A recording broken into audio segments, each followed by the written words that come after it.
in a sense. Philip Pettit from Princeton. Very glad you can take the trip to be part of this event here. My name is Helge Ulein. I'm professor of cultural history at the University of Oslo, and I'm one of two editors of this book that we're celebrating and launching today here. The other one is Politisk, frihet that I'll introduce to you shortly. I should begin by saying that this is going to be a bilingual event. Some of it in Norwegian, some of it in English. And in a sense it couldn't be otherwise. We have a Norwegian book, we have an English guest speaker, but I'll let you know as we go when you're going to speak Norwegian and when you're going to speak English. You probably notice anyway. We should also say that the book is obviously Norwegian, but it's also in a sense a multilingual book, given that there are translations there from Latin, from Italian, from English, from German, from Danish and Swedish even. They've not been translated, but they're still there. So it's very much a multilingual project that you're also going to see. Huh? I am using the microphone. Yeah, but do you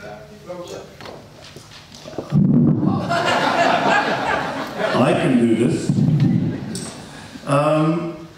Okay, so the program for this afternoon will be as follows. We'll start with a talk by frihet introducing the book and the main ideas. It's going to be in Norwegian. Then we leave the floor to Philip Pettit, who will talk on the Republican constitutional liberty, its history and its lessons. And then, last but not least, we'll have Mona Ringberg bringing us Norwegian examples to discuss and think about on the case of republicanism. After that, we'll gather the three speakers up here and we'll invite you all to a discussion about what you've heard and what you think and what you've read, if you've read anything this far. And then, we won't have any breaks, but at the end, if you live through the whole thing, you're invited for drinks and finger food upstairs. So that could be the sort of price at the end. On that note, and I apologize for this, Philip, that I'll move into Norwegian to make this a bilingual event.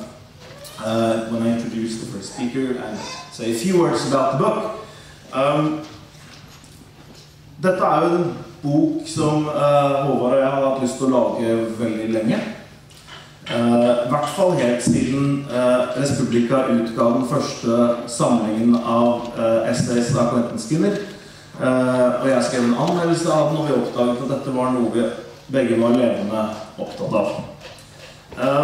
Så har vi da kommet en bok til, Staten og friheten, som vi samarbeidet om, også med essays av Skinner.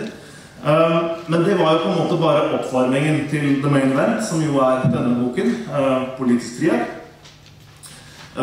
som altså inneholder, nå telte jeg over, 41 tekster av 35 forfattere fra frihetsbegrepets historie i Europa. Ja, for det fanns nå også det forstått. Den har også bilder, og den har hardcover, og den kan kjøpes i det andre rommet etterpå. Vi orker ikke å bære alle bøkene over hit, men den da for salg ekstra billig helt sikkert i dag. I boken begynner vi med Cicero. Vi fortsetter med Machiavelli, James Harrington, Rousseau, Mary Wollstonecraft. Legger så veien til Norge og til Eidsvoll og får høre Sverdrup, Grøgaard, Bergland. For så å dra ut igjen og få med oss Heine, Marx, Lincoln, men også Collett, Brandes, Ibsen og Bjørnson. Før vi ankommer på en måte med en tekst av Clinton Skinner. Noen av disse tekstene var tilgjengelige fra før.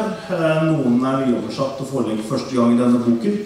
Jeg vil spesielt henlede oppmerksomheten på de tre tekstene som fra den britiske 1600-talls republikanismen, altså James Harrington, Marsh Montanedham og Algernon Sidney, som oversatt virtuost og fantastisk av Hugo Østergaard for første gang, og en grunn i seg selv for å kjøpe denne boken, hva man kunne si. Ikke gjerne det? Jo, det var det jeg visste. Så vil jeg gjerne si at disse tekstene et eksempel på hvordan en historie som har vært oversett og glemt, kan brukes til å kaste nytt lys over nåtida, og til og med være med å endre den i noen sammenhenger. Men det bare så lenge det finnes noen som kan lese disse tekstene og forstå disse tekstene, som har den nødvendige språklige og historiske kunnskap til å bringe dem inn og forelegge dem for oss, sånn som Politisk og frihet med andre har gjort. Vi trenger altså noen som har humanistisk dannelse, så har jeg sagt det. Hadde vi ikke hatt det, så ville republikanismen forblitt en glemt historie, så glemt at Håvard Friis-Nielsen ville vært ute av stand til å snakke om den her og nå, når han nå skal holde sitt foredrag nettopp om dette, frihetens glemte historie. Vær så god. Her må jeg introdusere deg forresten, det glemte jeg. Håvard også idéhistoriker, leder for Republika, har bakgrunn fra Universitetet i Oslo og Universitetet i Cambridge. Da er det ordet.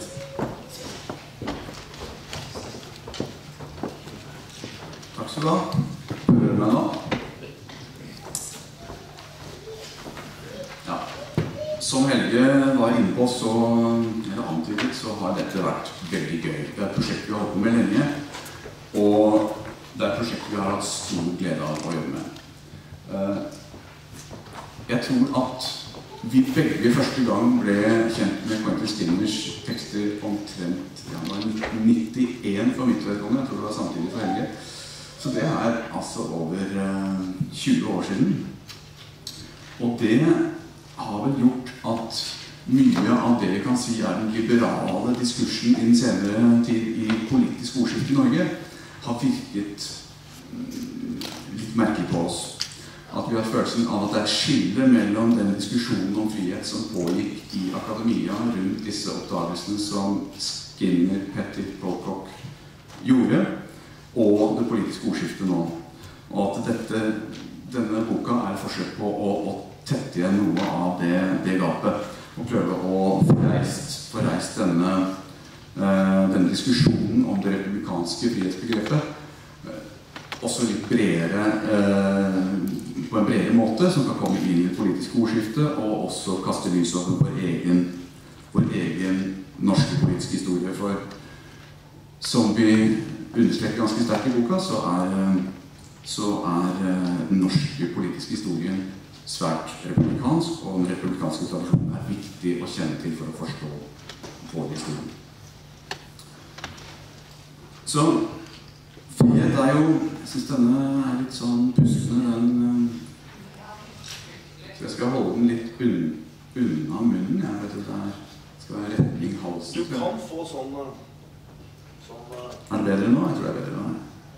Ja. Frihet er på en måte blitt en slags merkevare som mange i det politiske ordskiftet ønsker eierskap til nå, både på høyre og venstre fløy. Det forskerne Quentin Skinner, John Pocock og Philip Pettit og flere i løpet av de siste 40 år gradvis gjorde, var denne oppdagelsen av et språk og en diskurs som ikke var liberalistisk. Altså at, kort oppsummert, at liberalismens historie må fortelles på ny, fordi det viser seg at den vestlige frihetstradisjonen ikke er først og fremst liberalistisk, men hva vi må kalle republikansk. De fleste av oss, når vi hører ordet republikansk, tenker motstand mot kongedømme. At det handler om at vi ikke vil ha konge. Men vi tenker først og fremst på et begrep om friheten og et begrep om staten. For den klassiske forståelsen av frihet fra Romerriket var veldig klar. Den var knyttet til romerretten. Enten var man en fri borger, eller så var man en slave. Å være fri var å være uavhengig av andre, og ikke underlagt andres vilje. Om man var avhengig av andres vilkårlige makt, da var man ufri. Og hva menes med vilkårlig makt? I gamle dager dreide jo det seg om å være underlagt keiser eller fyrstemakt. Og om fyrsten var bråsint, så kunne man miste hodet for å fiske i dammen hans. I en av tekstene i boka her har vi en diskusjon, en tekst av Thomas More, hvor han beskriver nettopp en diskusjon om en fyrste som nettopp har hengt noen som har stjålet gjess på eiendommen hans. I utgangspunktet var ikke dette frihetsbegrepet om uavhengighet fra vilkårlig makt et ideal eller et mål, bare en juridisk definisjon i romretten. Men denne definisjonen festet seg allerede i antikken som et normativt ideal.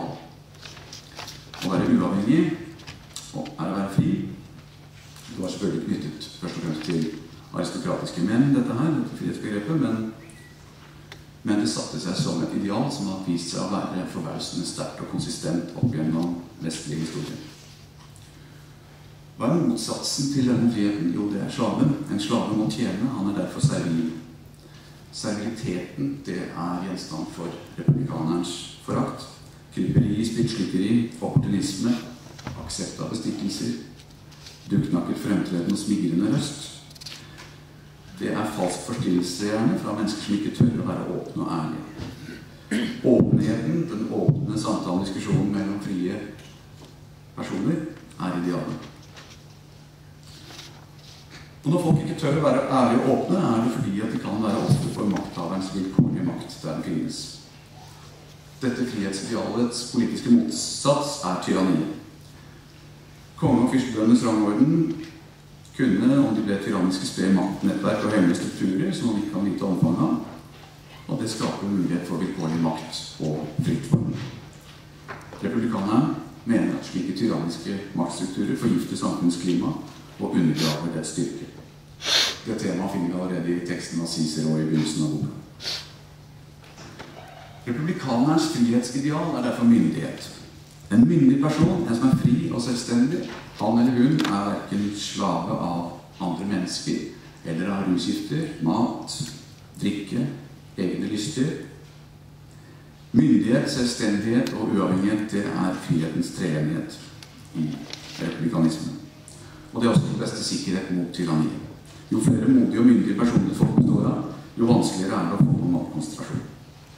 Og motsatt, jo mer folk mangler disse kvalitetene og heller blir et bundet servilt og avhengig folk, jo mer kan statsstyret forfalle.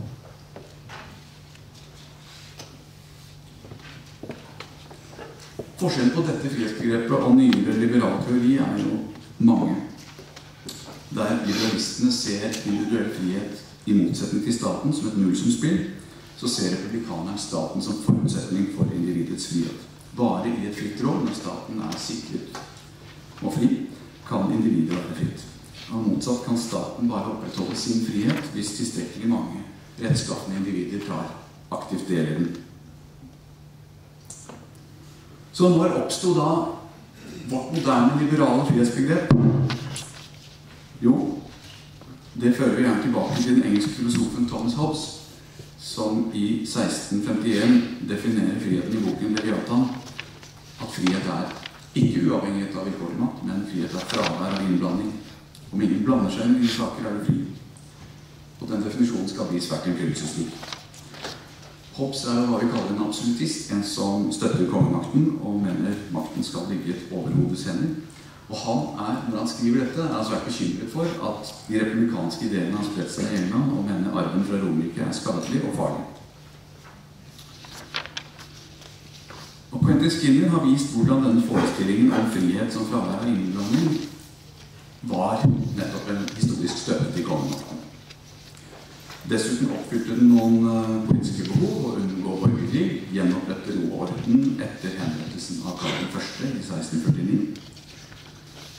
Så Hobbes frihetsbegrep blir bevisst skapt i motsetning til de mer radikale republikanerne.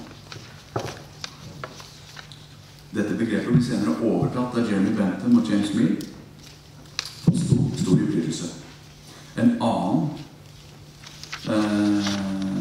motstander av det republikanske frihetsbegrepet var John Lynn, en betalt støttespiller for den britiske regjering i kampen mot den amerikanske uavhengighet.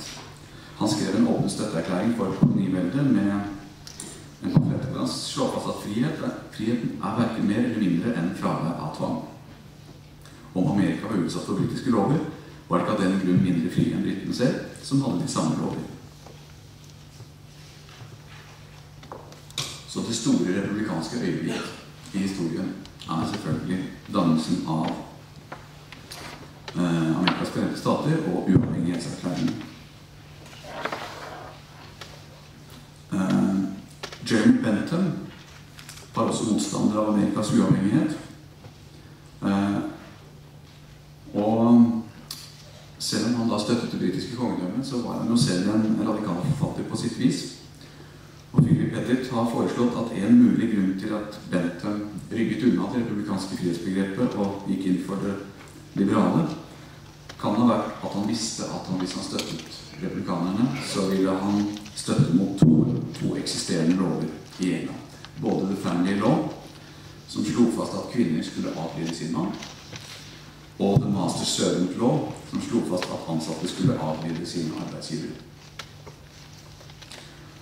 Og det er vesentlig, for det viser nettopp at disse to kampene, disse to lovene, hadde etablerte mønstre i Europa at kvinnen var mannens eiendom, og arbeidstakeren var arbeidsgiverens eiendom, og at de ikke på noe vis var uavhengige. Det gjorde at det republikanske språket fikk en sterk innflytelse nettopp i den tidlige arbeiderbevegelsen og feminismen. Og det viser vi også i eksempler på i denne boken. La oss se litt på det liberale frihetsbegrepet da. Problemet med den definisjonen at du er fri så lenge du er utsatt for tvang, du ikke er utsatt for tvang. Det er selvfølgelig ikke feil. Vi er alle enige om at vi er frie så lenge vi ikke er utsatt for tvang. Men det har noen mangler fordi det er veldig mange fenomener som blir usynlige. Og det gjelder for eksempel alle de tilfellene der vi ser at noen unnlater å gjøre noe, eller unnlater å si fra, for de vet at andre besitter en makt som i neste omgang kan få konsekvenser for dem. Og noen vet at en viss type utspill eller utsagn kan innebære at de mister jobben, mister mulighet for forfremmelse, eller kanskje bare at de ikke blir invitert på fest igjen. Da vil de kanskje ty stille. Så når noen selv pålegger seg rammer for sin frihet, uten at noen konkret har blandet seg inn i den, da fanges ikke den situasjonen opp av det liberale frihetsbegrepet. Men det er nettopp de type situasjonene som fanges opp av det republikanske. For det er nettopp de avhengighetsrelasjonene det republikanske frihetsbegrepet handler om. Så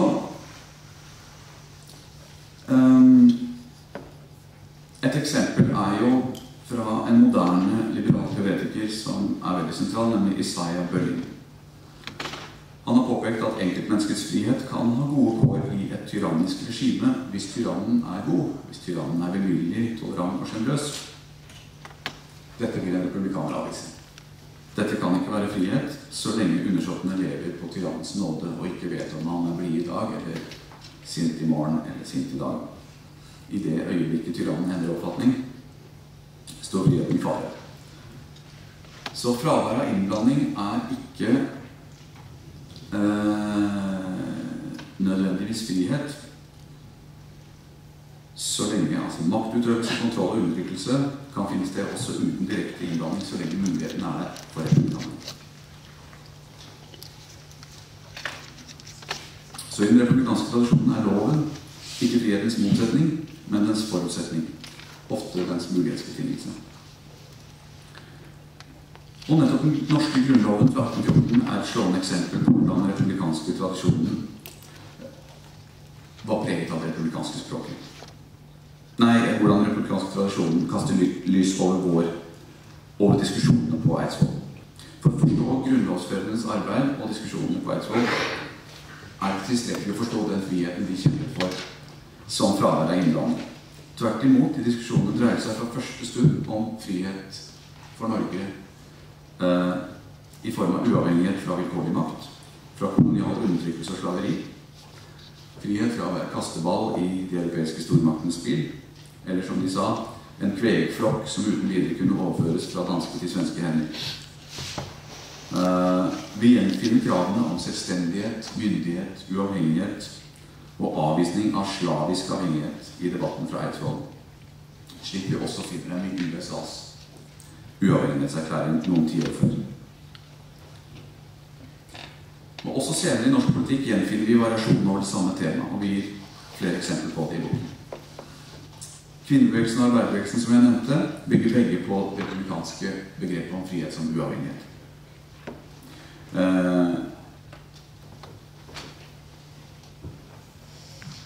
Feministen kjemper for uavhengighet fra den paternalistiske makt. Arbeiderbevegelsen frihet fra den paternalistiske arbeidsgiver. Og under kampen for allmenn stemmerett i Norge var også motstanderne fullt klar over arbeidernes avhengighet av arbeidsgiver og dermed manglende frihet. Så dette språket ble delt av begge sider i kampen om allmenn stemmerett. Nettopp manglende friheten ble brukt som begrunnelse for at vi ikke kunne ha allmenn stemmerett fra motstanderne. Her er et innlegg fra en diskusjon i Rådet i 1845, hvor det heter: «Vi må skjelne mellom de avhengige og de uavhengige. Den som eier tilstrekkelig til selv å kunne bestemme hva han bør tenke og mene, er den fullverdige og meningsberettigede samfunnsborger.»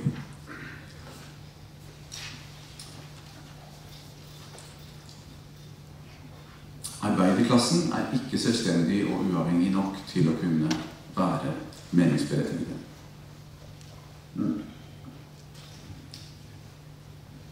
Det slår meg altså at vi er veldig glad for å ha denne seansen her i Georg Sverdrups hus. For Georg Sverdrup er med i boken og var selv en tydelig republikaner i debattene på Eidsvoll. Jeg tar et sitat av han.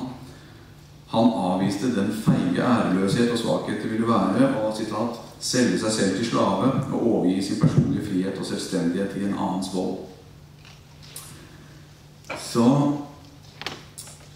hele diskusjonen, slaveri versus frihet, avhengighet versus uavhengighet, myndighet versus umyndighet, det er tematikken som går igjen. Og det er nettopp disse som er usynlige i den liberale tradisjonen. Dette endrer jo bildet av, om man i politikken kanskje har hatt et bilde av at ja, det finnes tre, vi har hatt fascismen, vi har hatt kommunismen, og så har vi liberalismen, som er gyllen middelvei. Det bildet er på en måte uholdbart. Historien er mer kompleks, og historien er, man må ha større nyanser, og vi mener at denne boken bør bidra til å forandre det bildet ganske ettertrykkelig. Også i senere sentrale milepæler i norsk politikk gjenfinner vi variasjoner over dette amerikanske tema. I debatten om formannskapsloven i 1836, som bestemte kommunalt selvstyre, gjenfinner vi debatten argumentene om politisk frihet som myndighet og selvbestemmelse. Jonas Anton Hjelms innlegg i Stortinget for at kommunen måtte ha sin myndighet, selvstendighet og uavhengighet viser hvor sterkt vokabularet stod i inngangen til 1840-50-årene. Og det var nettopp da, også på den tiden, at debatten om slaveri stod sterkt. Fikk begynnelsen på borgerkrigen i USA. Og Ragnar Nielsen, en kvinnesakspioner i Norge, forteller at kvinnesaken i moderne tid begynte da en gruppe kvinner ble nektet inngang til en antislaverikongress i London fordi konferansen bare var åpen for menn. I 1848 fremla de samme kvinnene på en kongress i Seneca Falls i USA sine krav på å bli behandlet som frie mennesker. Det andre eksemplet, i en artikkel til støtte for unionsoppløsning med Sverige, bruker Henrik Wergeland ondt forlik i familier som bilde på ondt forlik mellom konge og folk. Han slutter med å anbefale skilsmisse mellom Norge og Sverige. Og det er på mange måter et slags feministisk eksempel som man kan ha hentet fra sin søster Camilla Collett. Altså at en skilsmisse kan være frigjørende. Jeg skal ikke si så mye om arbeiderbevegelsen, for det skal Mona Ringvei snakke om. Men jeg vil si at vår erfaring når vi har snakket om dette i årens løp, er at når folk blir kjent med dette republikanske frihetsbegrepet, så får de en slags aha-opplevelse. Aha. Det er sånn at begrepet virker åpne og klargjørende når man blir kjent med det, fordi at det er jo på en måte en slags påminnelse om ting vi alltid har visst. Vi vet at for at en forsker skal være objektiv og fri, så må han være uavhengig av særinteresser. På samme måte med journalistikken eller alle andre områder som har med vårt felles objektive ordskifte å gjøre, eller det er et publisistisk ideal. Dette idealet om den frie offentlighet er jo del av det republikanske idealet. Det ikke egentlig snakk om et ideal om bare frie individer, men et ideal om at samfunnet skal være fritt, og at den offentlige samtalen vår skal være fri. Og det er jo mange områder der denne innsikten kan kaste lys over helt dagligdagse fenomener i våre egne liv.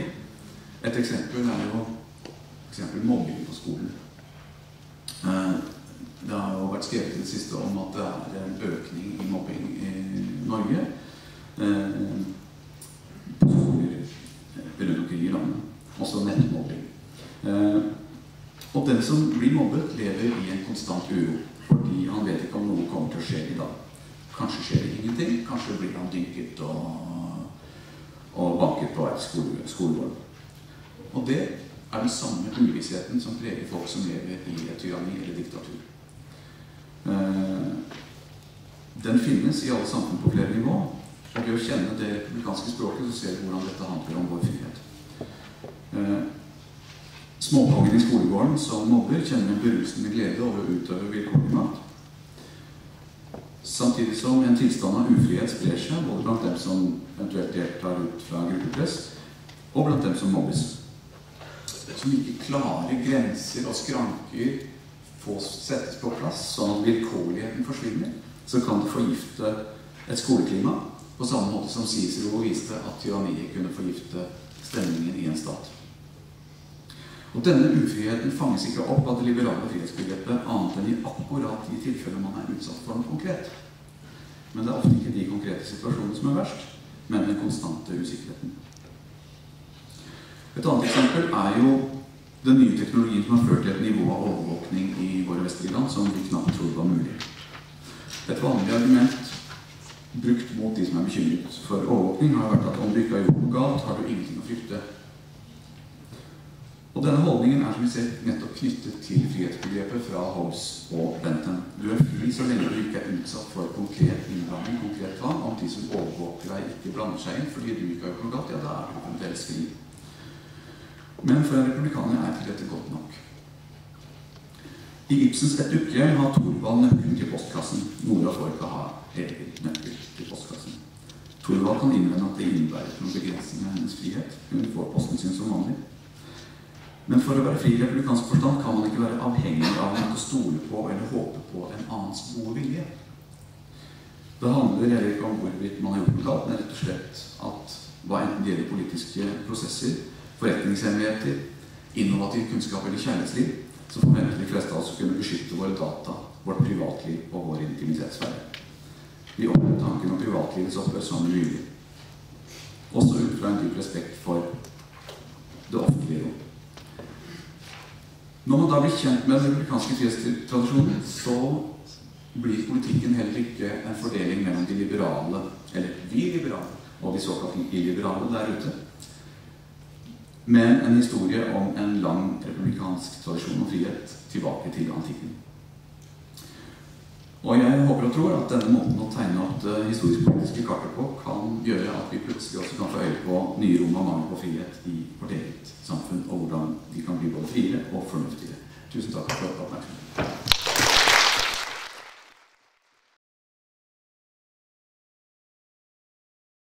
It wouldn't make any sense to list them all, but I should just mention that in 1997 he wrote a book called Republicanism, A Theory of Freedom and Government, that sort of brought these questions that we're discussing here today into the academic and also the public eye in a sense, and catapulted the theory of republicanism onto the stage of global political philosophy. And it didn't remain within academia. Philip Pettit was invited by the then president, Premier Minister of Spain, Jorge Luis Zapatero, to help him provide philosophical, theoretical foundings for his political reforms in Spain based on that theory of republicanism. So it's as you already heard, it's an important element of this theory of political thought that it is a theory of practice in a sense, that it's applicable and has been applied. Only 2 years ago, Philip Pettit published another book who will clearly become a classic, was in a way become a classic in political philosophy, called On People's Terms, A Republican Theory of Democracy. He's, in his everyday life, a professor of human values and politics at Princeton. We're very happy to have you here, that you come and join us on this day, so the floor is yours.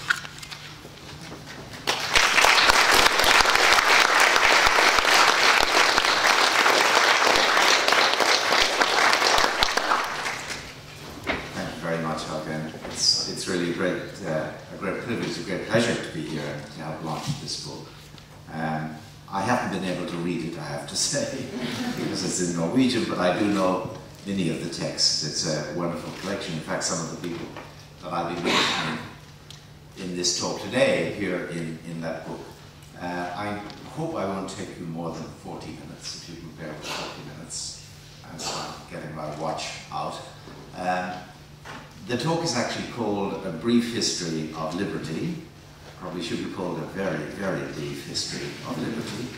And I am going to ignore various themes, and perhaps that'll come up in Q&A, but please, it's not because I'm not aware of them or I don't think they're important, it's just that this is really very, very condensed. So let me begin by asking you, by putting a very, for you, the Norwegian audience, a very familiar scenario before you, and ask you to think about it. And that's the scenario at the beginning, at any rate, of Ibsen's A Doll's House, where you've got Nora and Torvald. And as you remember, Torvald absolutely dotes on Nora, worships the ground that she walks on. She can do no wrong in his book, more or less. She has, as we say, carte blanche. She has absolutely free choice across a pretty large range, really, of choices for a woman, certainly, even for a man in that period. After all, Torvald is a reasonably prosperous young banker and so on. The only thing, if you remember, he actually denies her his macaroons, but even those she manages to eat because she hides them in her skirts. So Nora is presented, after all, as someone now who has great latitude of choice. She can choose as she will across really a very decent spectrum of choice. Of course, there's a fly in the ointment, because we're talking about a period when the wife has very few rights in relation to her husband in the law of the time, and Torvald is clearly the boss. So while she has an extreme latitude, great latitude of choice, she has that choice. She can choose as she wills, only because Torvald is happy that she should choose as she wills. So although she has this great latitude of choice, it's all contingent on Torvald remaining good-willed towards her. So I put that scenario before you because it raises the obvious question: to what extent or in what sense is Nora free? Is Nora a free woman? After all, and let's be historical about it, in relation to, as we're a normal range of choice. I mean, she can't, for example, go on the internet, but you know, that wasn't an available choice at the time. Putting all of that aside, was she a free woman for her time? Well, she has great latitude of choice, that's for sure. On the other hand, she operates under the will, dependently on the will of Torvald. It's only so long as he remains good-willed that she has this latitude. So it raises a nice question. Now what I'm going to do is talk about two traditions of thinking about liberty. They're very sharply opposed. One I think of as the classical Republican way of thinking about liberty. The other is the classical liberal way of thinking about liberty. And having presented each, I'm going to come back to the Nora and Torvald scenario and see what each says about that scenario. I think it marks the difference between them quite nicely. So let me introduce the classical Republican way of thinking about freedom as I think about it. It really begins, I mean, there are lots of Greek sources and older sources, but it's useful, I think, to begin the tradition, to think of the beginning, when Politisk comes to Rome in the middle of the 2nd century before the Common Era. And some of you may remember, Politisk comes to Rome as a hostage from a Greek city. that the Romans are not quite happy with. He, along with some other young men, is brought as a hostage to Rome. He lives with one of the major Roman families. He ceases to be a hostage after a certain period, in effect a slave, as he would have been, and chooses to stay on in Rome, because he really thinks that Rome is a pretty fantastic sort of place. He thinks a lot of the institutions. And he tells the Romans that, and of course the Romans love him for it. You know, the way the Americans loved de Tocqueville, because de Tocqueville came in, well, he had some darker themes, but on the whole he thought America was a terrific place, so the Americans loved him. Or Montesquieu comes to England in the 1700s and tells the English how wonderful they are, and the English love Montesquieu. Well, Polybius is like that to Rome. The Romans just love him. What he tells them, I mean, it's not a major theme, but I think it's very much in the subtext of what he writes about Rome, is that they've got, first of all, a conception of freedom that is really, really important. And what he then emphasizes is that they have institutions that enables at least the citizens. Now, of course, the citizens are all men, and they're not all the men, because there are many slaves. They're the citizen males of Rome. It's fairly inclusive for its time. We take that as granted. I'm not going to continue mentioning this great absence of women, for example, in the citizenry of the places I'll be talking about. But in Rome, he says that you have institutions that really enables the citizen, the civis, to be free, to be liber. Or liber is actually a noun more than an adjective. To be a free, well, it gets translated into English as to be a freeman, to be a free man. Okay, so the notion of liberty that Polybius sees in Rome is a notion of liberty under which you contrast the free man, the free person, the liber, with, well, obviously a slave. And in particular, you contrast the liber with the slave insofar as the liber, the person who's truly free, is not subject to anyone else's will. The thing about the slave is that the slave is subject to a dominus, a lord, a master. Indeed, the Latin word that they use all the time for what a slave has to live with is dominatio, which I've translated to English as domination, and I think of their notion of freedom just in the slogan as freedom as non-domination. Because what they say is the slave suffers dominatio, he's just under the will of a dominus. To be a free person, you have to avoid that sort of dominatio. So one thing worth mentioning, and Quentin Spinner drew attention to this some years ago, I think very usefully, if you look, for example, at the comedies of Plautus and some of the other Roman comedians of the time. For example, in one of his major plays, Plautus has the figure of Tranio, who's a slave.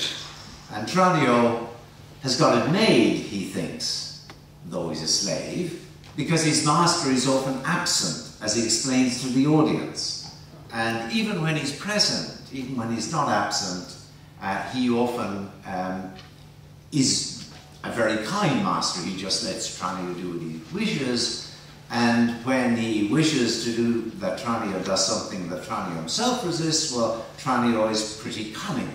So, between the absence of the master and the goodwill of the master and the cunning of Tranio, Tranio reckons he can really choose just as he wishes across a whole range of choices. And he explains to the audience that he's, with a sense of humor, certainly irony, Plautus is introducing here, Tranio explains to the audience how he's actually freer, really, than one of these Roman citizens, even though he's a slave.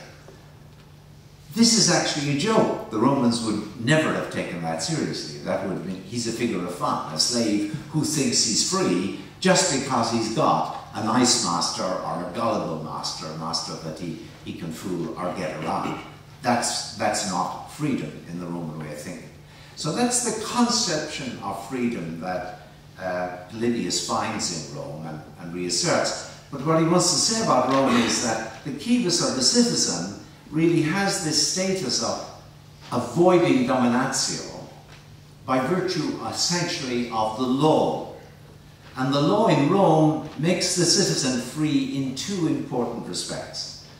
One is that it makes each citizen, remember now we're talking about basically males, and mainly propertied males, and of course non-slaves, it makes the citizen free, first of all, in a personal dimension in relation to other citizens, because everyone is equal, every citizen is equal before this law. And this law offers equal protection to each citizen. And for Polybius, that is absolutely essential. Of course, Rome isn't the first city to do this. He would have been well aware of that, but he's insisting with the Romans that they really have it in a very, very special degree. What he absolutely insists on, though, the originality of Rome, is that in a second respect, the law is also the law of a free citizenry. And that is that this law that gives individual citizens private freedom, freedom against the domination of private individuals, other individuals, this law itself is made by those very citizens. They make the law on their own terms, so that there isn't, just as there isn't private, or you might say horizontal domination between citizens, with one citizen standing over another like a dominus, similarly, there isn't a public dominus or lord who stands over the citizens, because the law that gives them private non-domination, private freedom as against other citizens, is their own law, a law that they themselves make, not a law imposed upon them, for example, by a king. And of course, the king is always, or the monarch, is always the figure who's contrasted with the people when he talks about the law as the people's law. The king is the absolute ruler who asserts his, or his queen, her will in imposing the law, which would mean there's domination from above, vertical domination, so to speak.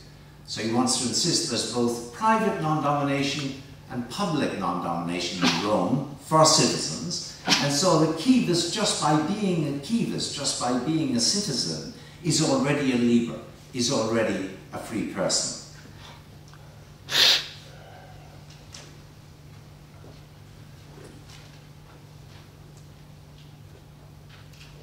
In this tradition, what's really worth emphasizing now is it's the law that makes citizens free.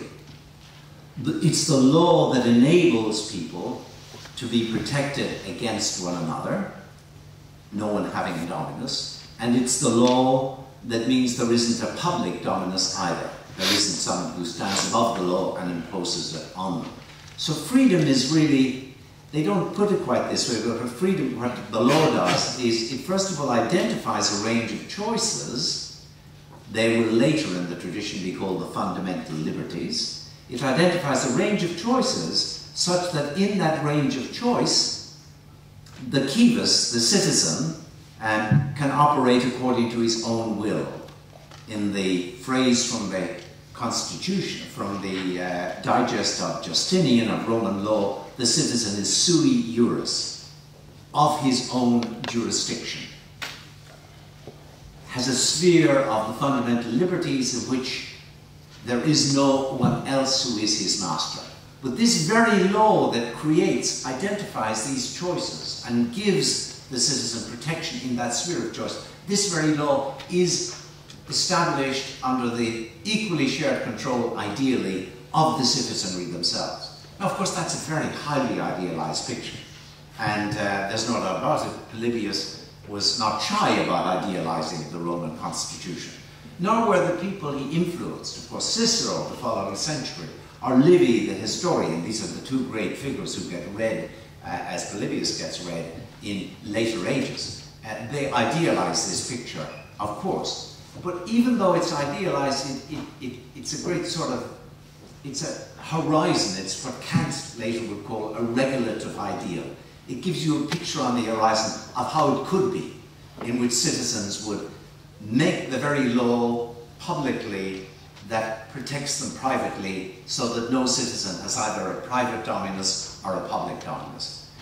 While idealized, though, it wasn't entirely a pipe dream or anything, because very strikingly about Rome, the way in which the law got made, for example, was by means of any of a whole range of popular bodies. So a law could be made by the tribal assembly, which was an assembly of the people, or by the centuriate assembly, both assemblies in which all citizens took part, or by the council of the plebs, which was a rather more informal body, but again, the poorer people, the plebs, or at least the non-nobles, they could take fully part of it. In fact, they were the ones who made the law. On the other hand, in any of these bodies, the person who proposed the law had to be from the elite, had to be someone who was actually in the Senate, or had been in the Senate, and had held public office. So there's a mixture of power. Now that's really emphasized. It's a mixed constitution in Rome.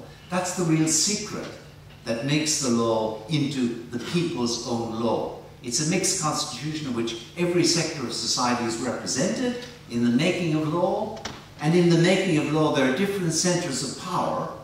There are the different public bodies. There's a Senate, and remember, a law has to be proposed among the elite, but passed by those from the ordinary ranks of people. And he thinks that the very separation out, the dispersion of centers of power, that guards against there being a public dominance. Now this notion of the Liber, the free citizen, this really catches the imagination of both the Roman authors of the Republican period, but it remains alive actually through much of later Roman history, even under the emperors. And of course many of the emperors, as we'll go through the pretense that really it's still a republic and they're just a primus inter pares, they're just one of the citizenry, first amongst equals. However, it gets ignited once again, the ideal, even though it now dies in the Dark Ages, as you might expect, it gets reignited in the cities of northern Italy, that emerge as great trading centers in the 1100s, the 1200s, the 1300s, even into the 1400s. And many of these cities, as we know, cities like Siena, Pisa, of course Florence, Venice, many of these cities managed to get rid of the traditional signore or lord who would have ruled in that area through the Dark Ages. They managed to get rid of their local lord, their dominus if you like, and being great trading centers, they become centers of cities in which those who make the wealth, they're essentially the merchants, the traders, they're all men, of course, again, and they're not all men, they're mainly propertied males, and they're mainstream propertied males, but still they're a large section of the population. They, the citizenry, the citizens as we call them, they now see themselves as enjoying something just like the Roman citizens were told they enjoyed by Polybius and by Cicero and by Livy, because they see equally that they live under a law which they themselves make. It's not imposed by a signore, so they don't have public domination from above, vertical domination. And this law, as they make it, is a law that creates for each of them a sphere within which they can operate fairly autonomously, without having to defer to anyone else, without having to be in the position of Tranio, the slave in the Roman comedy. They don't, any one of them have, the idea is, again, it's idealized, but they don't, any one of them have a private master, as they don't have a public master either. And they see themselves as enjoying a status that is absolutely not available, for example, to those who live south in the papal states, where the Pope is, after all, your traditional absolute ruler. There are some wobbles in that with conciliarism, but let's put them aside. And they see themselves as contrasting with those living in France under an absolute king, or in Spain, of course, or even in England. They, by contrast with these people elsewhere, they share in this sense of freedom that has come down to them from the, as they think, with the very beginnings of Western civilization in classical Rome. This becomes part of the learning of the common wisdom of the time, and of course with the Renaissance now, as the texts of classical Rome get rediscovered, as for example the Roman law gets rediscovered with Justinian's Digest and Institutes being rediscovered in 1095, and the law gets written around the models that they take from Rome. and they read their Cicero, and they read their Livy, they read their Polybius, and they love it because they see it reflecting back to them a status they feel that they themselves enjoy. Of course, now these, as the great Renaissance centres, are also the centres where people go, young men in particular, are sent by their wealthy families to learn. With the great rise of Renaissance learning, these cities become the great centres of learning. And the tradition of humanism, as it comes to be known, spreads throughout Europe with the rise of universities in England and in France and so on. It's sourced almost from northern Italy and the texts that have been rediscovered in that area and the propagation of the learning. And with the spread of these ideas comes this idea of freedom. The idea of a freedom you could enjoy if the state were, well, in the Roman term, a res publica, as distinct from a res privata, a public matter, a matter in which all people, all citizens at any rate, remember it's still not an inclusive citizenry, all citizens could enjoy. They create the law, and this law gives them each private autonomy. They've got no private master, and they've got no public master. This idea really spreads. It spreads to Poland, where you get the Republic of the Nobles, probably the most admirable constitutional society through the period of the religious wars. They hardly touch Poland from about 1550 to about 1650. They, of course, come to life in the Dutch Republic, when the Dutch throw out the Spanish, for example, and establish their own republic. They're feeding off these ideas that have now become almost a river. And this stream of ideas, of course, becomes really powerful in England in the 17th century, leading to the appearance of the execution of Charles I in 1649, the establishment of the English Republic, from then until 1660. In the welter of excitement, these ideas are really the fountainhead, they're the source of people's passions and enthusiasms. Thomas Hobbes, of course, was a great opponent of this ancient republican notion of freedom that would require your getting rid of an absolute ruler like a king. He thought you had to have a powerful ruler. It could, in fairness to Hobbes, it could in principle be the people themselves. In practice, he thought it just had to be a single king or queen. And in a wonderful remark, he talks about this, this learning that had come to England from this classical tradition, creating these ideals and these aspirations and enthusiasms for having a world in which citizens could have this private and public non-domination and freedom.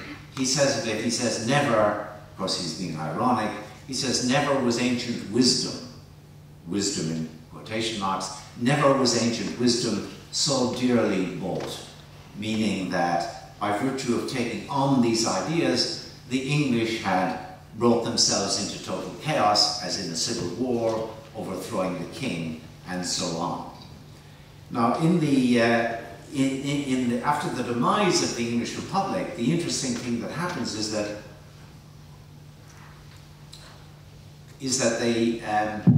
the ideas survive. After 1688, when, as you may remember, James II is thrown out of England, mainly because he's a Catholic, of course, but then a king is brought in, a king and a queen, William and Mary. Mary is James's daughter, married to William of Orange, and they're invited to come in by Parliament and to become the king and queen of a new England, or Britain, as it becomes from 1707, with the joining with Scotland, a joint that may soon break, but I suspect not. In any case, the thing about William and Mary is they now have been invited in. They've got established by the English Parliament, and that's really a way of saying the king is no longer an absolute ruler, which at least sometimes James and the 17th century kings had seemed to aspire to be. And so the republican ideas remain alive and well, because now the English can begin to think of their law as a law that actually is the people's law. It's made by the king in Parliament.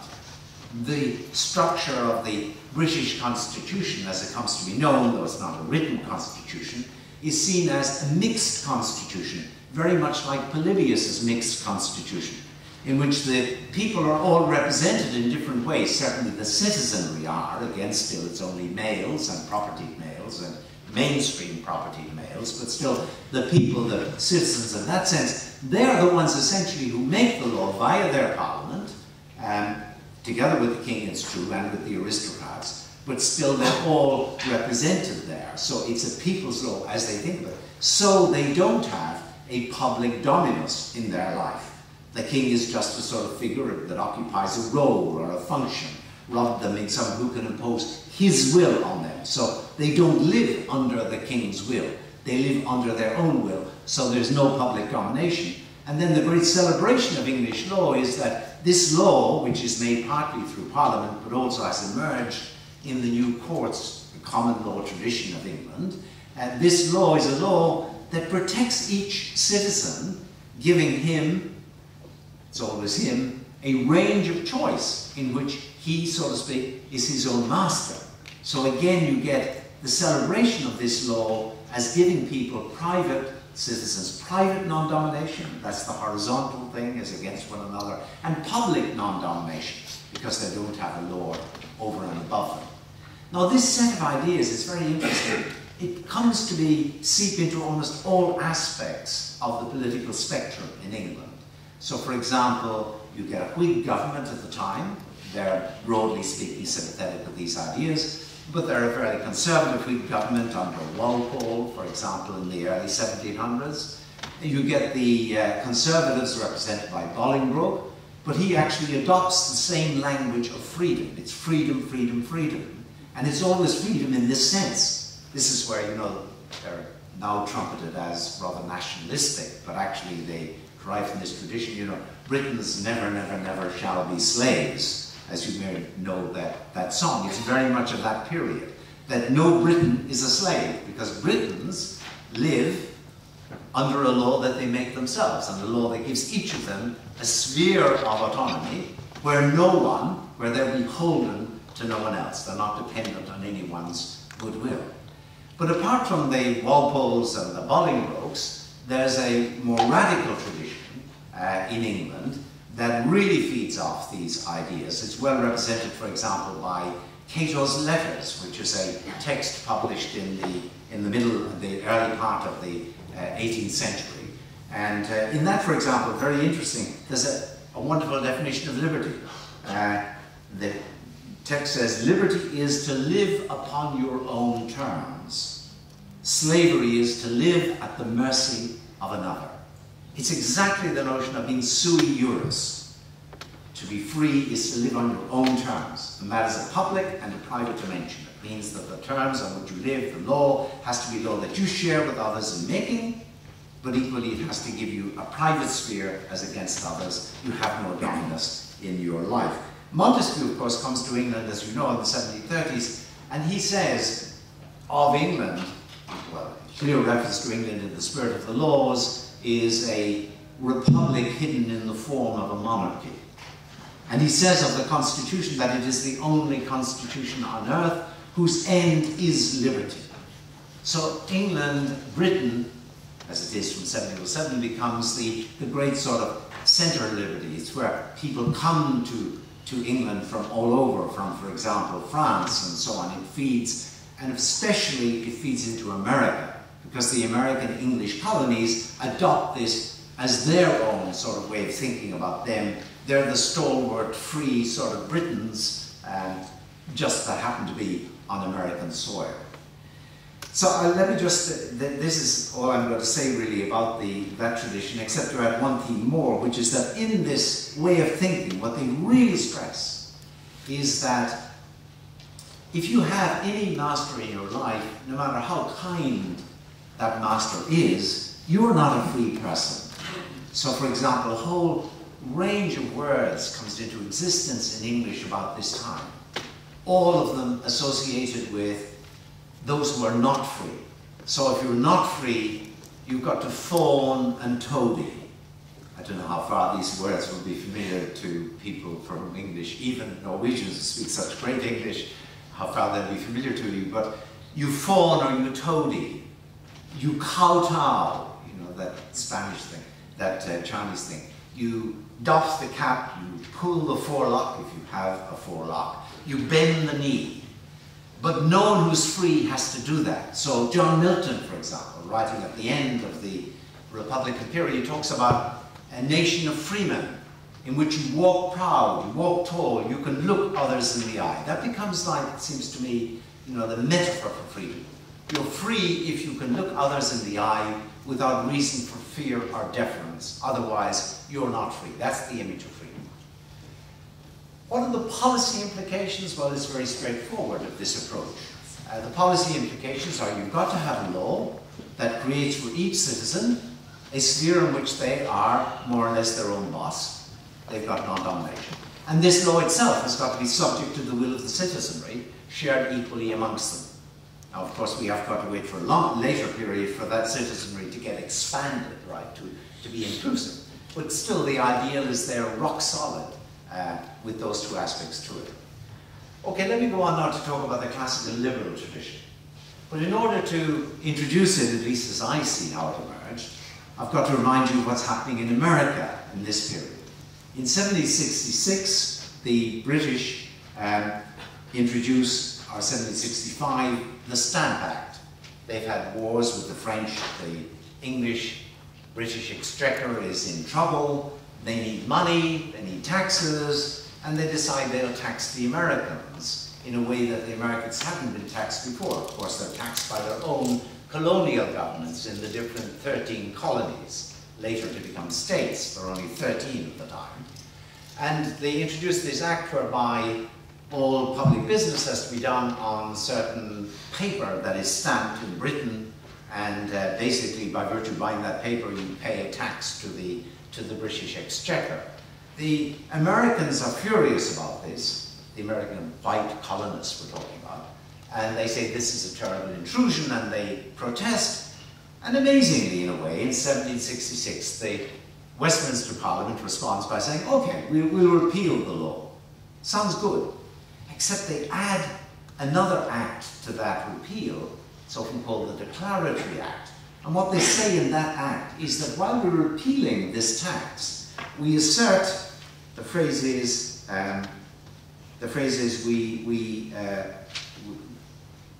what is it? I'm sorry, I'm losing my, that we have the full power and authority, we the Westminster Parliament, they claim the full power and authority to make laws and statutes governing the Americans. Now that was new. And now imagine you're in America and you really soaked up this notion of what it is to be free, no private master, no public master. And what are these guys telling us? These guys who were your friends, with whom you saw yourself as a fellow free man, right? They're saying, we over here assert our power and right as we wish to impose a tax on you over there. That's really rubbing salt in the wound. Of course, they don't tax them actually very much. They introduce some taxes, but they're not heavy. But the thing is, they've asserted the right and the power of taxing however they wish. Actually, Joseph Priestley was the famous chemist, the inventor, the discoverer, I should say, of oxygen, a great supporter of the American cause. He says in a famous speech of 1776, he says, what is it that the Americans complain about? He says, it's not that we're imposing a 1 penny tax. It's because we're claiming the power, if we wish, to tax them for the last penny. It's that claim of power, of dominatio, right, that really gets up the American noses, as you might say. Great defenders of the American cause, another friend of indeed Priestley's, Richard Price, a mathematician, he says of the time, for example, is certainly why the Americans have a complaint. He says individuals and communities that have masters over them cannot be denominated free, however equitably and kindly they may be treated. Exactly the Roman theme. No matter how nice the Westminster Parliament is, they're still claiming to be a boss, and that's the problem. Actually, the Town Council of Boston in 1772 responded to these claims by saying that by virtue of these acts, they say, we are degraded from the rank of free subjects to the despicable condition of slaves. This is exactly this tradition. Let me just now ask you, before moving on to the liberal, think about Nora and Torvald now. So is Nora free? Well, on this Roman way of thinking, this neo-Roman way of thinking, this Republican way of thinking, freedom as non-domination, of course Nora is not free. She's in exactly the position that the Americans, rightly or wrongly, saw themselves as being in 1766 to 1776, when the war finally broke out. Of course, you have to say that there's something really strange here, and I just have to mention in passing without commenting more on it, about the fact that these Americans, these white colonists who were claiming to be slaves in relation to English, actually had real, live chattel slaves in their own communities, but we have to turn a blind eye to that for the moment. Now, where does classical liberalism come from? Well, Thomas Hobbes, who was a great opponent of republicanism, as I pointed out, had adumbrated the classical liberal way of thinking, but only, I decided, I mean, in 1997 when I wrote the Republicanism book, I thought he was more firmly on that side. I think now he had a very complex sort of position about freedom. He was certainly against the Republican notion, but in any case, he hadn't much influence. But suddenly, in 1776, you get the appearance of a totally different way of thinking about freedom that's meant to replace this way that I've just described. And this will become the classical liberal way of thinking about freedom. And it first appears, as far as I can see, in a pamphlet published in 1776 by a man called John Lind. You won't have heard the name, he's not famous. Doesn't deserve to be famous, although it's a wonderful little pamphlet in its way. And in this pamphlet, it's a defense of the English government and their right to impose taxes on the Americans, our laws. And he has a wonderfully clear argument. Premise one, what is freedom? He says, freedom is just to be not restrained or constrained in exercising choice. Wow, that's completely new. You won't find that anywhere really before this period. Totally novel. I'll come back to that in a moment. Second premise, if freedom is lost just by being constrained or restrained in exercising choice, then of course the law always takes away your freedom, because law is an exercise of constraint or restraint. It's an exercise of interference. Conclusion, we in England are made unfree in part by the law imposed on us. Of course, it may do more good than harm, because it might stop more interference than it represents itself. But still, the law as such takes away your freedom. And we in England, Britain, he says, we lose our freedom by virtue of being under law. And so do you over there, the Americans. But now he says, what's your complaint? We're all under law. We all lose freedom under law. But the fact that you're under these laws doesn't make you unfree in a way in which we're not unfree. There's no difference between us. So what's the complaint? It's a wonderfully clear argument. It's a defense of colonialism, right? It's saying it doesn't matter that you've got this all-powerful master on the one side, that the master is over here, rather than being over there. What just matters is how far you're actually coerced in your choices. And you're over there no more coerced than we are over here in Britain, so you've got no complaint. He had a footnote when he introduced that way of thinking about freedom. I said it was totally novel. And indeed it was, because in the footnote he says, I owe this way of thinking about freedom to a worthy and ingenious friend. Who was that friend? Well, this name, you may not know John Lind's name, but you will know this name. This friend was Jeremy Bentham. Jeremy Bentham had actually written to John Lind and had complained to Lind about the fact that Lind had been using this way of thinking about freedom, which he, Bentham, explains to Lind in the letter, had himself discovered. As he says, it may be half a year or more since when I made a kind of discovery that this was the way to think about freedom. But it's interesting, he was quite aware that it was a new way of thinking about freedom. This way of thinking about freedom rapidly catches on. Introduced to defend colonialism, it's really fascinating. But 10 years later, in 1786, William Paley, who becomes the darling of English public life, because he invents the watchmaker argument for the existence of God that supposedly reconciles religion and science. Science tells us the world is like a watch with intricate sort of makings. Religion tells us there's the watchmaker. That was an argument he had in an independent work. But it became a mainstay, and it made him a celebrity in 19th century Britain. But the book he wrote in 1786, nothing to do with God, it was called The Principles of Law and Morals. I may have it slightly wrong, but roughly like that. This book becomes, it's actually, I think, the most reprinted non-fiction book in England in the 19th century, apart from the Bible. It becomes part of the Cambridge required syllabus for every student. It remains on the Cambridge syllabus until 1925.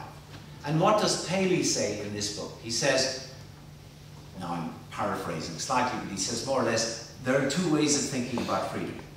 He says about one, and it's clearly the non-domination way of thinking, he says this is the one that answers to the usage of common discourse as well as the example of respectable writers. But he says that's the traditional notion of freedom, but we shouldn't go with that. We should instead adopt this new way of thinking about freedom. It's exactly Bentham's way. Under this new way of thinking, freedom is not non-domination, freedom is not being interfered with. And of course you can see the difference now, because you might have someone who dominates you but doesn't interfere. That was Tranio's master. That after all is Torvald in relation to Nora. He doesn't interfere. So if there's no interference, then there's freedom there. But there is domination. You can have domination without interference. And on the older way of thinking, the law did of course interfere with you. But the law didn't dominate you because you made the law with your fellow citizens. So you had there a case of interference without domination. This tradition turns everything on its head. It says domination without interference, the mastery of a kindly master, is okay. That's why they could defend the rule of England in America. And that's why they will defend the rule of, for example, a man over his wife under contemporary law. And that's why they will defend the position of a master in an industrial factory over his workers in this period. Because they'll argue there may be no interference in this relationship, and the domination, the power of interfering, being under the will of that person, that doesn't matter. But equally on the other side, where the other tradition has said, look, law interferes, but it doesn't dominate if we make the law. They said, no, law always interferes, so law is always bad for freedom. So where the first tradition has said, law is what makes you free, by virtue of itself not being imposed by a public master, and by making each of you independent of a private master. This new way of thinking says, no, law is the problem. Law is actually a form of interference that therefore takes away your freedom. Right? And domination doesn't matter at all, so long as there's no interference. Now in this way of thinking, the great concept that emerges and becomes the sort of master concept is that of freedom of contract. Because where, of course, law does always involve coercion and interference, in a contract, after all, you agree to the contract, you sign up, so there's no interference. And what they want to say in this tradition as it emerges in classical liberalism is, one, it doesn't matter if you enter the contract because you've got no better alternative. It doesn't matter if the contract, so to speak, you enter under duress. For example, you sign up to being employed by a factory because otherwise you starve. That doesn't matter. So long as you signed up, there was no coercion. And it doesn't matter if the contract puts you in a situation, say in relation to your boss in the factory, the owner of the factory, where he can more or less throw his weight around as he wills. That doesn't matter, provided he doesn't actually interfere. The fact that he dominates you, so long as he's a kindly dominus or lord, you're perfectly free. So where the other way of thinking has celebrated law and democracy, this way of thinking basically says law, well actually it's a little bit like what Ronald Reagan says 200 years later. Government is not the solution, government is the problem. You need law, a basic sort of law, to establish a framework. But you've got to keep law as restricted as possible, right? And don't you worry about domination, so to speak, so long as we don't have any reason to expect interference. So now I said the policy implications of the other position was you create a law that gives people private non-domination without public domination. In this new way of thinking, the important thing is not the state but the market, not the law but the market. Because the market is the very embodiment of where you've got contracts all the time without coercion, people freely entering these contracts. And it doesn't matter that they're entered under duress. And entering contracts that make another person a master over them, what the early Republicans would have called a slave contract. That doesn't matter either, so long as you freely entered it. So you can see by a shift in the way of thinking about freedom, you get a wholly different policy. Here's where you get classical liberalism, a wholly different picture of the state. Let me say though, both traditions, of course, I mean the classical liberal tradition, the classical Republican tradition is quite consistent with there being a market. After all, each has a sphere of activity in which he or she is autonomous, ideally, and that includes autonomy in the exercise and the making of market relationships, of course. It's not anti-market. Equally, classical liberalism isn't totally anti-law, because you need a framework of law to create the market. But when it comes to priorities, the first tradition, law is really very important. It's the very source of freedom. On the other tradition, it's the market that is the very embodiment or incarnation of freedom. So a very different picture. Now let me take you back at this point. I'm running close to my 40 minutes. Let me take you back at this point to Torvald and Nora. And now you ask yourself in terms of the classical liberal picture, is Nora free? Well, you know, she's not interfered with, and she's got a heck of a range of choice by any comparators of a reasonable kind. And in that choice she's not interfered with, the fact that he could interfere but doesn't, that doesn't matter. If interference is the only thing that takes away freedom. So Nora really represents, you know, a lot in terms of freedom. So you get a very different answer. And you can see, of course, the Nora Torvald now can stand for, it's a family relationship, but it's exactly analogous to the relationship between the owner of the factory, perhaps, and the workers under, you know, at least traditional early 19th century conditions, or a colonial power and the people who operate under the colonial power. In each case, you've got a power of domination, so the Republican tradition says, no freedom, right?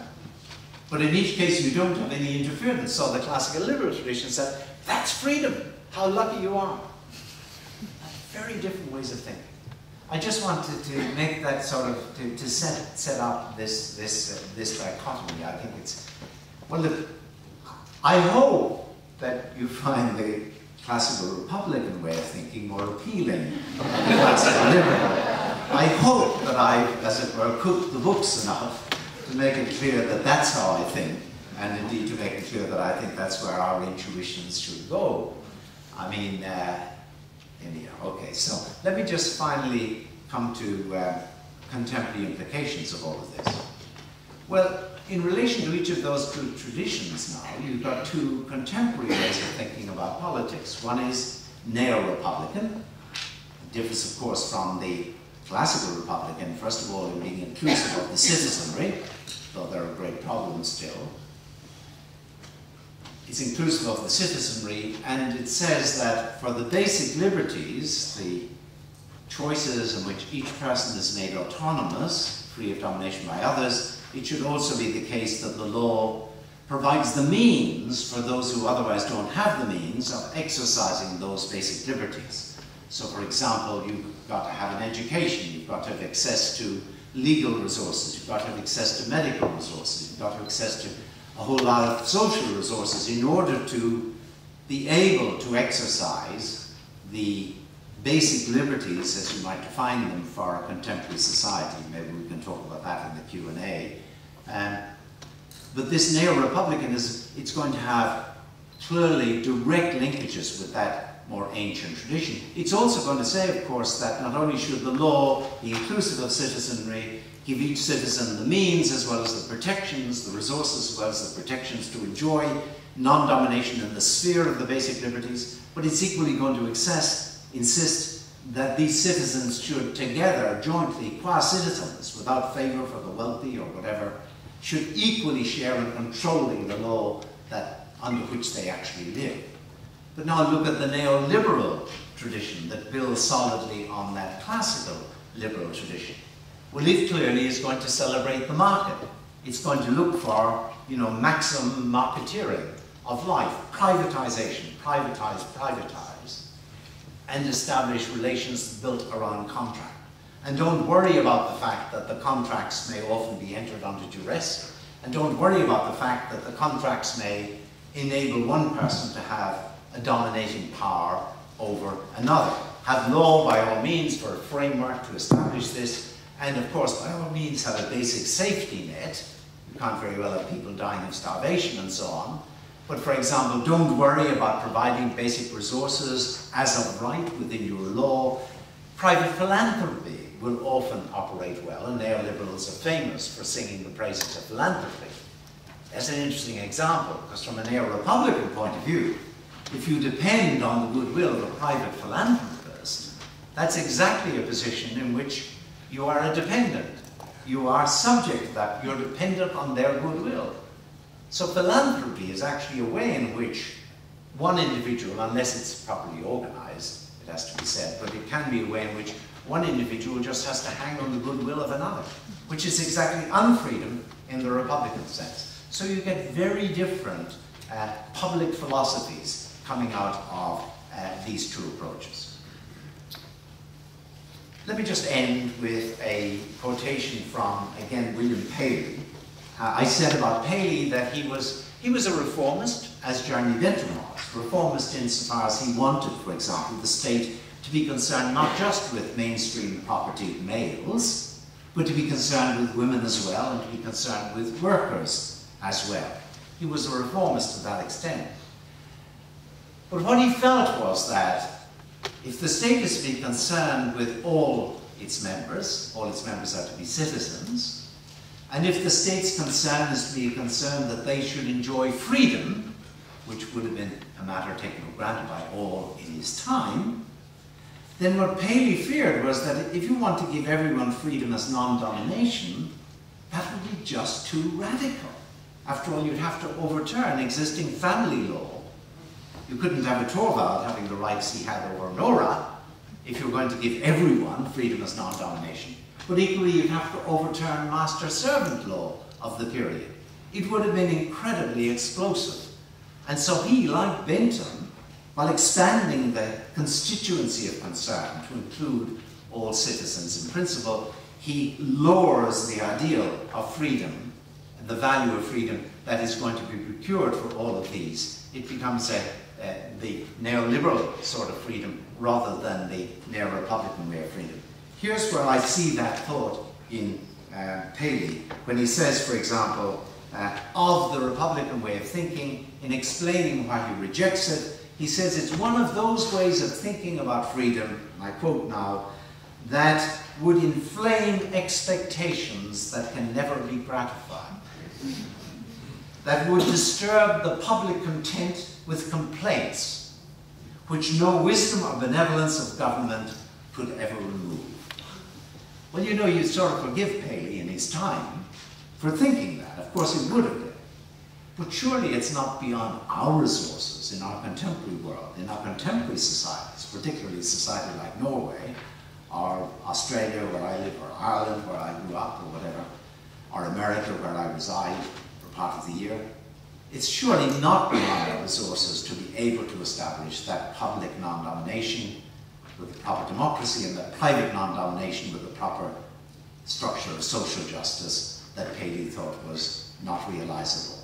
And it seems to me like a terrible option to depart from that high ideal, but still a realizable ideal, in favor of this neoliberal celebration of an untrammeled market. Thank you very much.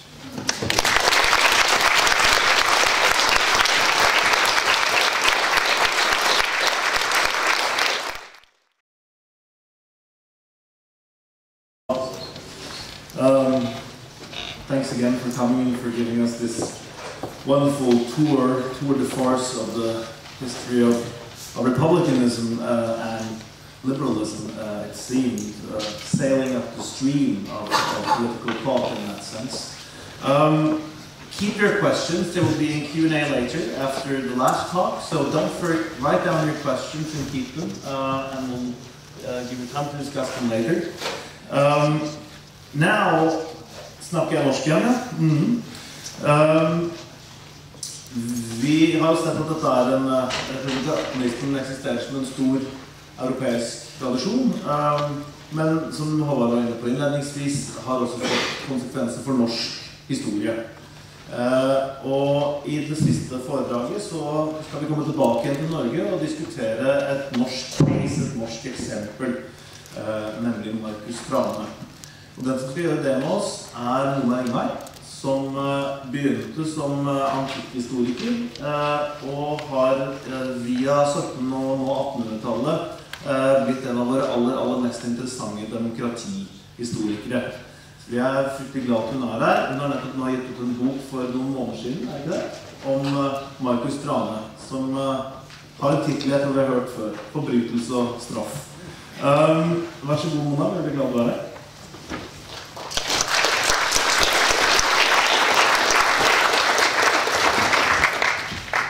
Ja, tusen takk for at jeg har blitt invitert til denne særdeles viktige publikasjon, men jeg får lov til å være med på å lansere den. Skal vi se, jeg må ta en liten slurk, og så får det ligge rett. Ja, politisk frihet har en lang, men glemt tradisjon, sies det i Håvard Nilsens innledning til dagens tekst. Den glemt blant annet fordi så mange forsøk på å realisere politisk frihet har endt i revolusjonær terror og tyranni. Og da nevnes som et eksempel selvfølgelig den russiske revolusjon i 1917, hvorpå også historieskrivning som sådan, og veldig ofte har dreid seg om enten å plassere politiske aktører på en liberalistisk og frihetselskende side, eller på en sosialistisk, mer undertrykkende kollektivistisk side. Og i klem mellom disse to politiske størrelsene så finner jo da politisk frihet, mener jeg, klemt og kanskje litt glemt. I tillegg til at denne tradisjonen for politisk frihet kan sies å være litt glemt, så har den også en tradisjon for å bli bekjempet. Og derfor, bekjempet, til dels også fortiet og fordreid. Og derfor så det kanskje ikke så kjent at Markus Tranes arbeiderforeninger var et slikt storslagen forsøk på å etablere politisk frihet i Norge på midten av 1800-tallet. Denne politiske friheten ble imidlertid også bekjempet da Markus Trane og sentrale medlemmer av arbeiderforeningene i 1855 ble dømt i Høyesterett for å ha forsøkt å endre statsforfatningen med ulovlige midler.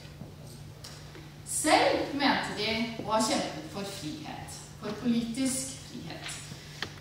Og for dem så var dette også da en vei til individuell frihet. Det var altså ikke noe motsetning mellom politisk og liberalistisk frihet. Det ene var avhengig av det andre. Og på den måten kan vi også koble dem opp mot denne republikanske tradisjonen som vi snakker om her i dag. Eller antike også tradisjonen. Og denne politiske friheten søkte de på flere måter. For det første så satte de seg et særdeles ambisiøst mål, nemlig allmenn stemmerett for menn. Men dette var jo da et langsiktig mål, og et mål som det ikke var gitt dem selv å virkeliggjøre, annet enn å be, trygle og spørre pent, om ikke også de eiendomsløse kunne bli betraktet som autonome vesener, og dermed få stemmerett. Hvorfor var dette så ambisiøst? Vel, det var svært få mennesker i Norge som hadde stemmerett på midten av 1800-tallet. Det var 5% av befolkningen. Det jo forstått et upresist anslag, fordi kvinner og barn har uansett ikke stemmerett på denne tiden. men altså, det var altså svært få menn over 25 år som hadde stemmerett. Ja, og dermed så hadde man heller ikke noen politisk plattform egentlig å snakke til det politiske fellesskapet på. Så det var temmelig ambisiøst å gå inn der og be om stemmerett i et slikt samfunn. Og mens da denne bønnen ble formulert, for det var faktisk en bønn, en petisjon, som et bønneskrift, foreningene formulerte altså en slik petisjon til kongen med 1200 underskrifter, og samtidig som denne da ble behandlet hos kongen og regjeringen, så jobbet foreningene som sagt på flere nivåer for å oppnå politisk frihet. De gjorde som i gamle dager, i gamle republikanske dager kan vi si. De søkte sammen i foreninger for å samarbeide om å finne løsninger på felles problemer, gjøre seg selv autonome. De dannet altså sine arbeiderforeninger, et nettverk av lokale foreninger over store deler av landet, som i løpet av 1,5 år oppnådde det svimlende antall av 30 000 medlemmer. Vel, det å be om stemmerett ikke spesielt republikansk eller radikalt, selv om det ble oppfattet som svært radikalt den gang. Det tilhører jo også den liberale tradisjonen med representativt styre. Nei, men i tillegg til å be om disse formelle politiske rettighetene, så bedrev også arbeiderforeningene aktiviteter som representerte større politisk deltakelse. De etablerte, kan man si, lokale lommer av politisk frihet i et samfunn der de ikke egentlig hadde noen politisk medbestemmelse. Og hva bestod så denne politiske friheten i? Jo, den bestod i det enkle faktum at de søkte sammen, etablerte fellesskap og dermed muligheter for samarbeid og tiltak som kunne bedre situasjonen som mange nordmenn befant seg i på midten av 1800-tallet. Og det var en situasjon av økonomisk og sosial nød for mange, uten muligheter til å påvirke de betingelsene som skapte denne nøden. Og de tiltakene som foreningene samlet seg om, det var hva man kan kalle filantropisk selvvirksomhet, altså de hjalp seg selv da. Som for eksempel etablering av sparekasser, sykekasser og enkekasser, og slik sikret de der økonomisk trygghet for arbeidere og husmenn, som var en veldig viktig del av denne arbeidsklassen. Det var ikke en industriarbeiderklasse. Ja, større økonomisk trygghet for arbeidere og husmenn, som på denne tiden ikke hadde noe sosialt sikkerhetsnett. Dette var altså en tid der de som levde av sine henders arbeid, måtte ty til tiggerstaven hvis deres arbeidskraft ble svekket av sykdom eller alder. I tillegg så etablerte disse foreningene altså lese-, skrive- og regneskoler for voksne. Disse måtte holdes på søndagene, gjerne mellom 2 og 5, som var den tiden i uken husmenn og arbeidere hadde mulighet til å gå på skole. Etter kirketid, som dere vil legge merke til. Og målet med disse var å oppøve særlig evnen til å skrive og lese håndskrift. De fleste nordmenn kunne for så vidt lese, men det var så som så med forståelsen av mer kompliserte tekster, slik som man fant i arbeidsavtalen mellom husmenn og bonde, for eksempel. Målet her var dermed å ta et skritt på veien mot å bli autonome individer i å kunne forholde seg selvstendig til de skriftlige møtene med øvrigheten, altså vite hva de skrev under på. Foreningene arrangerte også innsamlingsaksjoner, og til sist så etablerte de altså et særlig, sist men ikke minst, et særlig omfattende opplysningsvirksomhet, som på den ene siden ga seg utslag i foredragsvirksomhet, man holdt foredrag på disse møtene, på den annen gjennom etableringen av en egen avis, Arbeiderforeningenes blad. De temaer som sto i sentrum her var nettopp temaer som var ment å danne medlemmene til autonome borgere, til deltagende borgere. Altså, det gikk i politikk, lover, grunnlov spesielt, geografi, styreformer og historie var grunnstammen i dette opplysningsprosjektet. Og Markus Trane, som jo var hjernen bak mye av det som skjedde i foreningene, hadde nemlig en klar formening om at politisk frihet krevde dannelse. Og Og denne dannelsen gikk dermed foreningene i gang med å skaffe seg. Altså, den politiske friheten ble koblet til et individuelt dannelsesprosjekt. For Markus Trane var det altså ingen motsetning mellom politisk og individuell frihet. Og det var det neppe for medlemmene heller. De fleste av dem hadde hverken det ene eller det andre. Deres ufrihet bestod i å være utsatt for økonomiske og sosiale konjunkturer uten å ha mulighet til å bygge opp et eget liv.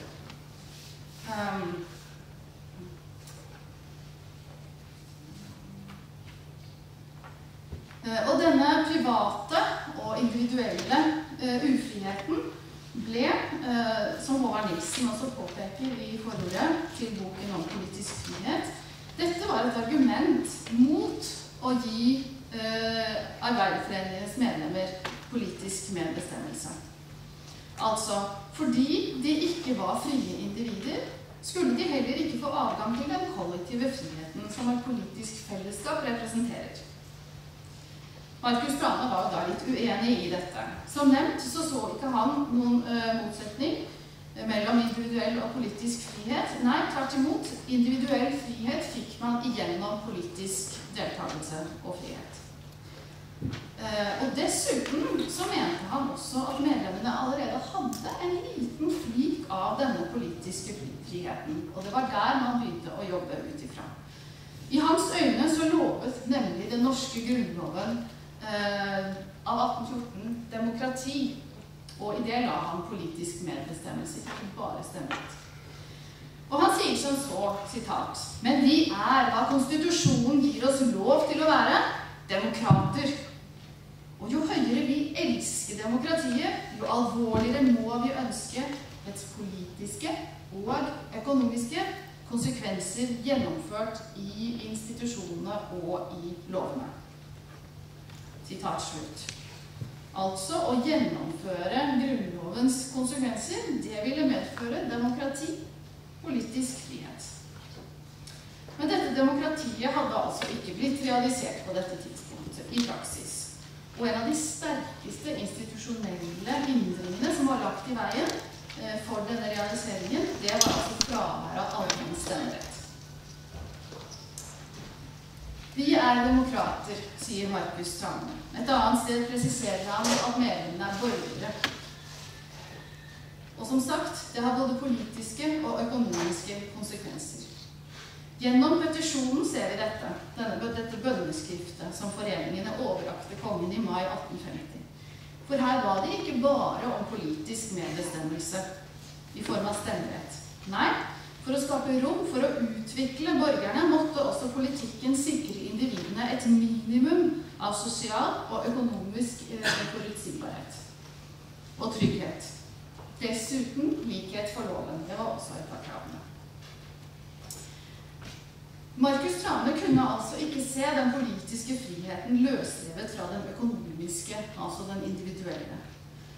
Og det var det noen helt åpenbare og iøynefallende grunner til når vi skriver 1850. Beskrivelsen av husmennene på denne tiden trist lesning. De sulter. Sulten har en merkelig og i andres øyne motbydelig virkning på deres sinn.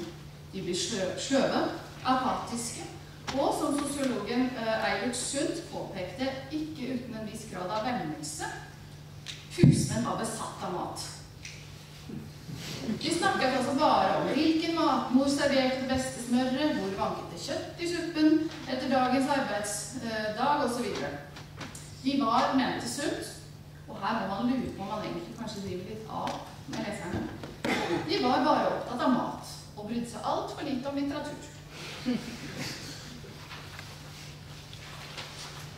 Vel, nøden ga ikke rom for gjennomborende analyser av statens saker, det sikkert. Det visste også Trane. Nettopp derfor var det også så viktig for ham, på veien mot politisk frihet, å dele kunnskaper, også med allmuen og allmuens barn. Et av reformforslagene til kongen dreide seg derfor om at allmueskolen måtte styrkes, slik at barna kunne oppdras til borgere. Som han sier, vi ønsker en reform som må sette skolen i forbindelse med livet og gå ut på en i sannhet statsborgerlig oppdragelse. Markus Tranes ideologiske inspirasjonskilder ofte blitt søkt i sosialistisk og anarkistisk litteratur fra tidlig 1800-tall. Samtidig har mange historikere måttet slå fast at det vanskelig å se Tranes tenkning og arbeiderforeningenes virksomhet i lys av sosialistiske tendenser både før og etter arbeiderforeningenes tid. Og det det gode grunner til. Arbeiderforeningene var nemlig noe helt for seg selv. Foreningene var politiske i mer republikansk forstand, i opplysningstidens forstand. De søkte det politiske fellesskapet. De søkte om plass i et politisk fellesskap de var utestengt fra. Og, dette viktig, de ønsket ikke å styrke det. De ville inn i dette fellesskapet. Det flere trekk ved foreningene som viser dette. Et av dem fokuset på det allmenne vel. Foreningene skulle ikke dreie seg om interessepolitikk som sådan eller på sikt. Jo, altså, inntil de fikk innpass i fellesskapet, så hadde jo riktig nok medlemmene særinteresser. Men disse særinteressene var jo da en funksjon av deres utenforskap. Så snart de kom innenfor, var det fokuset på det allmenne som skulle gjelde. Et annet republikansk trekk også det direkte demokratiske som lå i selve organisasjonsformen, der foreningene holdt møter uten noe sterkt etablert hierarki og posisjoner og higheter. Foreningene var institusjonalisert gjennom møter og diskusjoner, mer enn gjennom noen hierarkisk struktur med posisjoner. Det var ordets makt som skulle skape nye virkeligheter. Og det jo dette Hannah Arendt kaller politisk frihet, når menneskene spontant møtes for å drive politikk gjennom ordenes makt. Enighet gjør sterk, sa Markus Trane om dette. Vi må jo bli enige om hva vi vil. Og derfor må vi starte foreninger og møter. Også samtidens observatører så linjen tilbake til de republikanske, ja, demokratiske eksempler fra antikken. Da den første foreningen ble dannet i Drammen i desember 1848, kommenterte Kristiania-Posten denne nyvinningen med lett avvisning av prosjektets levedyktighet, men de gjorde det på denne måten. De mente at, nei, den slags organisasjonsvirksomhet, radikalisme og svermeri med ideer om det absolutte folkeherredømme, det lå ikke for det norske folk, mente Kristiania-Posten. Nordmenn var konservative av natur, ble det hevdet. Så Trane ville slett ikke lykkes med et slikt som Sydens folk befattet seg med, nemlig å eksperimentere med det rene demokrati.